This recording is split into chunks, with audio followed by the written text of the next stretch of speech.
Perkenalkan, nama saya Shelly Stefani dengan NIM akhir 145. Pada kesempatan hari ini saya akan membahas materi tentang konsep keberlakuan suatu peraturan perundang-undangan ditinjau dari aspek yuridis. Keberlakuan suatu peraturan perundang-undangan tidak hanya ditentukan dari isi atau substansinya saja, tetapi juga dari segi yuridis. Maksudnya adalah dari segi yuridis, keberlakuan berarti bahwa peraturan tersebut harus dibuat oleh lembaga yang berwenang sesuai dengan ketentuan hukum yang berlaku serta melalui prosedur yang sah dan resmi. Sebagai contoh, undang-undang di Indonesia tidak bisa sembarangan dibuat oleh siapa saja. Hanya Dewan Perwakilan Rakyat bersama Presiden yang memiliki kewenangan untuk membentuknya.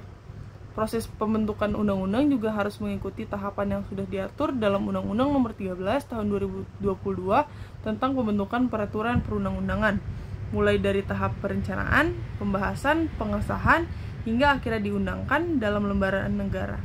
Dengan adanya prosedur ini, setiap peraturan mendapatkan legitimasi yang jelas sehingga diakui keberlakuannya secara hukum.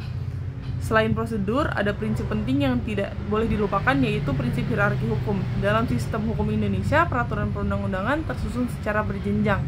Aturan yang tingkatnya lebih rendah tidak boleh bertentangan dengan aturan yang lebih tinggi tingkatannya.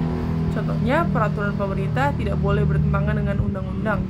Begitu juga peraturan daerah harus sesuai dengan peraturan pemerintah, undang-undang, bahkan tetap sejalan dengan Undang-Undang Dasar 1945 sebagai hukum tertinggi.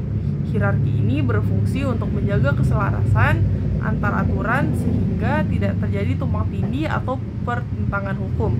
Bayangkan jika prinsip ini diabaikan, misalnya sebuah peraturan daerah tiba-tiba memuat ketentuan yang melanggar hak-hak dasar warga negara yang sudah dijamin dalam Undang-Undang Dasar 1945. Tentu peraturan itu tidak bisa diberlakukan karena bertentangan dengan aturan yang lebih tinggi.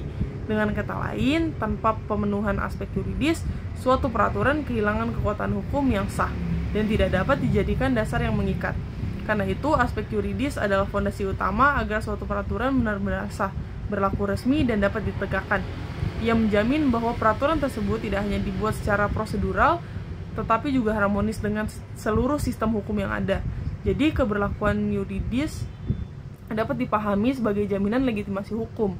Dengan mematuhi prosedur pembentukan dan prinsip hierarki hukum, sebuah peraturan bukan hanya sekedar ditulis di atas kertas, tetapi benar-benar memiliki kekuatan untuk mengatur masyarakat dan penyelenggara negara dalam kehidupan berbangsa dan bernegara.